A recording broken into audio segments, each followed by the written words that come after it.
तो राम राम भाइयों, कैसे आप लोग? आई होप ठीक होंगे और अपनी तैयारी को बहुत ज़बरदस्त तरीके से कर रहे होंगे। तो स्वागत करता हूँ आप सबका मेरे अपने चैनल ऋषि राजपूत में। तो भाइयों, मेरे पास बहुत सारे क्वेश्चंस आ रहे, तो रेगुलर ये क्वेश्चंस आ रहे हैं। बहुत बच्चे परेशान हो रहे हैं।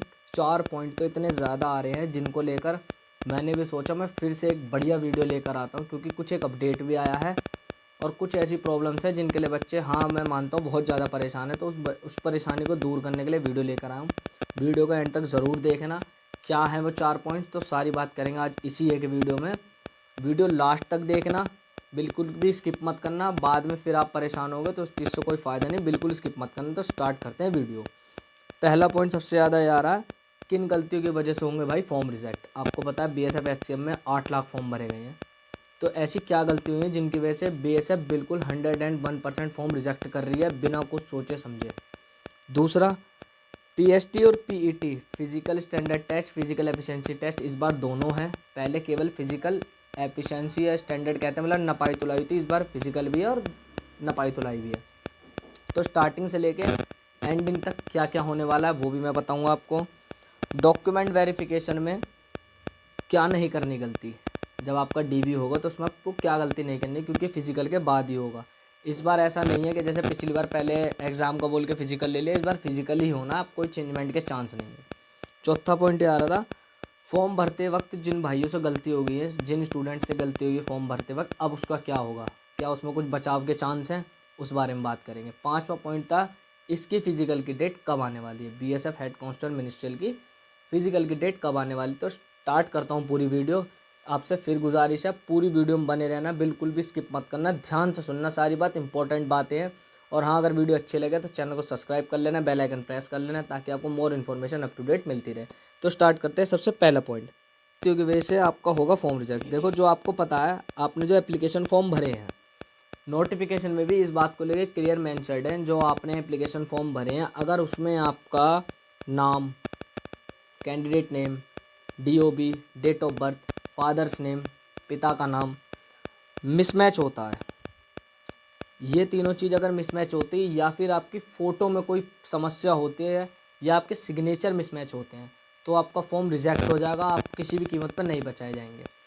8 लाख फॉर्म में से आप ये मान के चले 2-2.5 लाख फॉर्म ऐसे जो इन गलतियों की वजह से 101% रिजेक्ट होने ही होने हैं। इनका कोई बचाव नहीं है, ये 200% रिजेक्ट होंगे। जो मैंने बताया, नाम, date of birth, father's name, photo और सिग्नेचर, 100% आपके रिजेक्ट होने।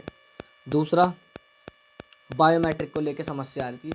आपको मैं बता देता हूँ, आप फिजिकल देने जाएँ, पेपर देने जाएँ, मेडिकल देने जाएँ, टाइपिंग टेस्ट देने जाएँ, डॉक्यूमेंट वेरिफिकेशन पे जाएंगे, आप कुछ भी जाएंगे, आपका सबसे पहले हर बार बायोमेट्रिक होगा। इसमें कोई चांस नहीं है कि आपका बायोमेट्रिक ना हो।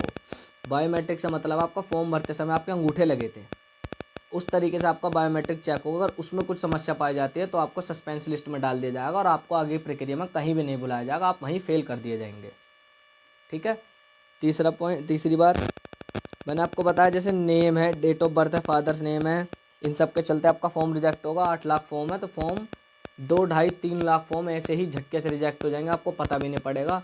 और जितने फॉर्म बचेंगे उसमें से कुल कुछ परसेंट बच्चे फिजिकल पास, मतलब मैं आपको बता दूं, रिटर्न का ले दे के 2-2.5-3 लाख बच्चे ऐसे होंगे जो एग्ज़ाम में बैठने वाले हैं। तो आप समझ सकते हैं फिजिकल भी अच्छा खासा होगा, बहुत बच्चे आउट होंगे। तो अपनी तैयारी बहुत अच्छे तरीके से करें। इस बात को ना लें कि हमारा फिजिकल की डेट जब आएगी हम 15 दिन पहले करेंगे या 10 दिन पहले करेंगे, तो इस चीज़ पर डिपेंड ना हो, आप अपनी तैयारी अभी से करते रहें। दूसरा पॉइंट, फिजिकल और पीएसटी और पीईटी जब स्टार्ट होगा तो स्टार्ट से लेकर एंडिंग तक क्या होगा मैं आपको बता देता हूँ। जब आपका पीएसटी स्टार्ट होगा, सबसे पहले आप सेंटर पे जाएंगे, आपके हाथ में आपका आधार कार्ड की फ़ोटोकॉपी होनी चाहिए, आपका एडमिट कार्ड होना चाहिए। इन दो में से एक चीज़ ज़रूर होनी चाहिए। अगर दोनों में से दोनों ही चीज़ है तो ज़्यादा बेटर है, वरना एक चीज़ तो होनी ही चाहिए। मगर आप एडमिट कार्ड जरूर रखें, एक आप कलर प्रिंट भी ले जाएँ और एक फ़ोटोकॉपी भी लेके जाएँ, किसी की भी कहीं भी ज़रूरत पड़ जाती है। आप ये ना सोचें कि फ़ोटोकॉपी बोला, आप कलर प्रिंट और फ़ोटोकॉपी ब्लैक एंड वाइट दोनों लेकर जाएँ। आपका वहाँ ये चीज़ चेक होगी, उसके बाद आपको सीधा अंदर बैठा दिया जाएगा, आपका फ़ोन वोन जमा कर लिया जाएगा, जैसा मेरे साथ पिछले साल हुआ था भौंदसी कैंप। इसमें आपका गुड़गांव में भौंदसी कैंप है, उसमें मेरा फिजिकल हुआ था, ऐसे ही हुआ था। फ़ोन जमा करने के बाद आपका साइन वाइन कराए जाएंगे, उसके बाद आपको सीधा ले जाया जाएगा हाइट नापने की तरफ। 165 सेंटीमीटर हाइट नापी जाएगी। मैं नॉर्मल बता दे रहा हूँ, बाकी मैंने पिछली वीडियो में बता रखा है। उसी तरीके से फीमेल की हाइट नापी जाएगी। हाइट नापने के बाद आपको एक ग्रुप में बैठा दिया जाएगा। जितने बच्चे हाइट में वहाँ पास होंगे वो पासिंग ग्रुप में बैठेंगे, जितने बच्चे फेल होंगे वो फेल ग्रुप में बैठ जाएंगे। फेल ग्रुप वाले बच्चों को कुछ समय बाद, आधे एक घंटे बाद, उनसे एक फॉर्म होता है, रिजेक्ट फॉर्म होता है, उस पर किस वजह से रिजेक्ट हुआ है वो रिजेक्शन लिख के देंगे। उस पर वहाँ पे आपके साइन होंगे, डिपार्टमेंट के साइन होंगे, और जो आपका वहाँ पे ऑफिसर होगा जो सारी प्रक्रिया देख रहा होगा उसके साइन होंगे, वो आपको बाहर भेज देंगे। फिर आपका जो पासिंग बच्चे होंगे उनको एक ग्रुप बनाया जाएगा, उनको रनिंग के लिए खड़ा किया जाएगा। रनिंग में आपका मान लो 100 का बैच बनाए, 200 का बैच बनाए। मैंने आपको पहले भी कहा था ये 5 किलोमीटर की दौड़ नहीं है जो रोड पे होगी। अगर रोड पे भी होती है तो ये मान लो 400 मीटर के 4 चक्कर, वरना ग्राउंड में ही होनी है। और इसके लिए भी बहुत सारे ग्राउंड तैयार हैं जिनकी ग्राउंड में ही रनिंग होनी है। क्लियर? तो आपकी ग्राउंड में रनिंग होगी। रनिंग होने के बाद जितने बच्चे पास होंगे, सेम प्रक्रिया, पास अलग फेल अलग, उसी हिसाब से आपकी चेस्ट नापी जाएगी, वेट नापा जाए। वेट हाइट के अकॉर्डिंग होना चाहिए। 2 4 5 किलो ऊपर चल जाता है मगर 2 किलो 3 किलो नीचे नहीं चलेगा। अगर जैसे मेरी 166 हाइट उतरी थी और मेरा वेट उतरा था 55 kg पिछले साल, तो मैं पास था। अगर मेरा वेट 45 उतर जाता तो मैं फेल हो जाता, या मेरा वेट 78 उतर जाता, वो फिलहाल तो पास कर देते बच्चे कम होने की वजह से, मगर आपको जब फाइनल मेडिकल में आपका वेट होता तो आप रिजेक्ट हो जाते 101%। तो वेट अपनी हाइट के अकॉर्डिंग 2 4 किलो ऊपर चल जाएगा मगर नीचे ना होने। तो मैंने आपको बता दिया, इसके वेट को लेकर भी ज़्यादा दिक्कत ना करें। फिर हम आगे चलते हैं। इसमें इन्होंने बोला है डॉक्यूमेंट वेरिफिकेशन में क्या गलती नहीं करनी। मैं आपको बता देता हूँ, मैंने आपको पहले भी बताया था कास्ट सर्टिफिकेट को लेकर बहुत बड़ा रोल चल रहा है। मैंने बोला था जनरल वालों का तो कोई होता ही नहीं कास्ट सर्टिफिकेट, उनको तो अपनी 10th 12th की मार्कशीट, आधार कार्ड, अपनी 10 से 12 फ़ोटो, ध्यान रहे 10 से 12 फ़ोटो जो आपने फॉर्म में लगाई है वो, उससे अनदर भी चल जाएगी मगर जो फॉर्म में लगाएं उसे लेके जाएं तो ज़्यादा बेटर होगा। ये सब चीज़, अपना पैन कार्ड, अपना एडमिट कार्ड, और जो भी इंस्ट्रक्शन में 1 2 चीज़ बोली होंगी अपना वो, ये सब लेके जाएं। इनकी 5 5 फ़ोटो कॉपी करा ले और 5 5 फ़ोटो कॉपी के पाँचों सेट अलग अलग बना के रखें, ताकि वहाँ पे जब आप जाएँ तो आपके एग्जामिनर पे पॉजिटिव इफेक्ट पड़े आपका, ना कि नेगेटिव इफेक्ट पड़े। हालांकि जब मैं गया था तो मैंने ऐसे 5 सेट बनाए थे, जैसे ही मेरे से उन्होंने बोला कि लाओ चेस्ट नंबर ये, तो मैंने एकदम निकाल के दिए, तो पॉजिटिव इफेक्ट पड़ा। बहुत जल्दी मेरे साइन करा और मुझे एकदम वहाँ बैठा दी गया पासिंग लिस्ट में। कुछ बच्चे ऐसे थे वहाँ आधार कार्ड छाँट रहे, पैन कार्ड छाँट रहे, तो ये सब अच्छा नहीं लगता है। तो आप इसी तरीके से प्रिपेयर होके जाएँ जैसे मैं बता रहा हूँ। अपने 5 5 सेट बना ले, वो अब नहीं तो आगे कहीं ना कहीं काम आनी है। फ़ोटोकॉपी 1 रुपये की, ज़्यादा कोई दिक्कत नहीं होगी, कहीं बेकार नहीं जाने वाली। इस तरीके से आप अपने सेट बनाएं और आपको कोई दिक्कत नहीं होगी, जैसे बोले तुरंत के तुरंत निकाल के देते हैं।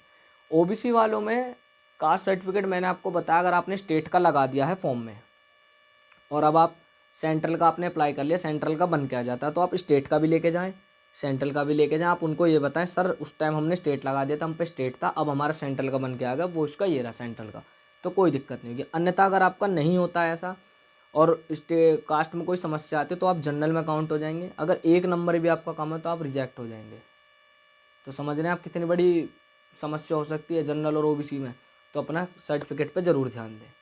तीसरा पॉइंट, इस तरीके से आपको लगाने हैं सर्टिफिकेट, आपको ऐसे तैयार करना है। ओबीसी में ऐसे, एससी में ऐसे, एसटी सब अपने अपने बढ़िया तरीके से प्रिपेयर होकर जाए, किसी भी चीज़ की आपको वहाँ दिक्कत नहीं होनी चाहिए। एक ओबीसी का एनसीएल सर्टिफिकेट होता है, नॉन क्रीमी लेयर, एक फॉर्म होता है, वो इसलिए भरा जाता है, इसी स्टेट और सेंट्रल के एक रोल को लेकर होता है। वो आपको बीएसएफ खुद प्रोवाइड करेगी, अपने पास से ले जाएं तो अच्छी बात है, वरना बीएसएफ भी खुद प्रोवाइड करेगी, वो आपको वहीं समझा देगी उसमें आपको क्या भरना है। ये रिलैक्सेशन के लिए होता है कि आप स्टेट से उठ के सेंट्रल में रिलैक्सेशन लेना चाहते हैं, ठीक है। चौथा पॉइंट ये आ रहा था, फॉर्म भरते वक्त गलती होगी उसको ठीक कैसे करें। देखो भैया, फॉर्म भरते वक्त जो गलती हो गई वो तो अब हो ही गई।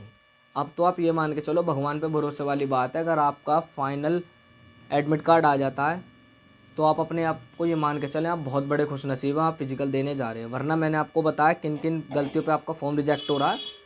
अगर वो गलती आपकी है तो आप बेकार है तैयारी करना, आप तैयारी ना करें। देखो मैं आपको डिमोटिवेट नहीं कर रहा, पर आपकी मेहनत हो अच्छी, फिर आप एकदम देखें भाई हम तो रिजेक्ट हो गए, तो वो ज़्यादा दिल दुखेगा। इससे बढ़िया अभी से किसी और लेवल पे लग जाएं, इसको एक तरफ रख दें, ठीक है। जो गलती हो गई उनकी तो अब कोई बीएसएफ माफ़ी देगा नहीं, जो हो गई वो हो गई। मैंने इसलिए कई वीडियो स्टार्टिंग में ही बनाई थी, भैया ऐसे भरना फॉर्म, वैसे भरना। जिन भाइयों ने देख के भरा उनको तो कोई दिक्कत ही नहीं, मैं पूरी गारंटी ले रहा हूँ, वरना मैं वीडियो बनानी बंद कर दूँगा। और जिन भाइयों ने नहीं देख के भरा भाई, उनकी मैं कोई गारंटी नहीं ले सकता। अब भी मौका है, चैनल से जुड़ जाओ और वीडियो को पूरा देख के करें, ऑथेंटिक इन्फॉर्मेशन देता हूँ, कोई फालतू की बात नहीं करता। तीसरी, पाँचवा और लास्ट, इसके फिजिकल की डेट कब आएगी। अभी मैं सुबह की बात बताता हूँ, मैं अपने ऑफिस में था, मैंने बहुत सारे यूट्यूब चैनल्स पे एक चीज़ देखी ये बता रहे हैं कि भाई 12 अगस्त से शुरू हो रहे हैं फिजिकल, 15 अगस्त से शुरू हो रहे हैं फिजिकल। मैंने आपको अभी बताया था। अभी तो आपके फॉर्म रिजेक्ट एक्सेप्ट की प्रक्रिया चल रही है।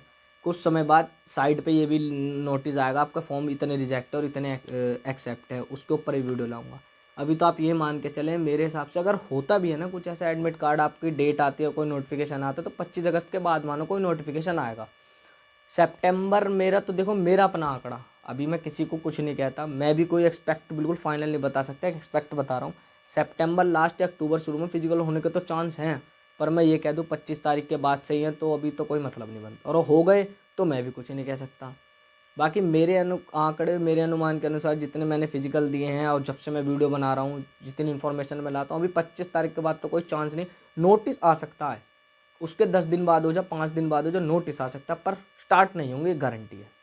तो आप अपनी तैयारी में फिर भी लगे रहें। अभी इस बात को लेकर मत बैठ जाना कि 25 के बाद ही होंगे, तो भैया हम तो अक्टूबर में बता रहे हैं सर, तो अब सितंबर वगैरह नहीं।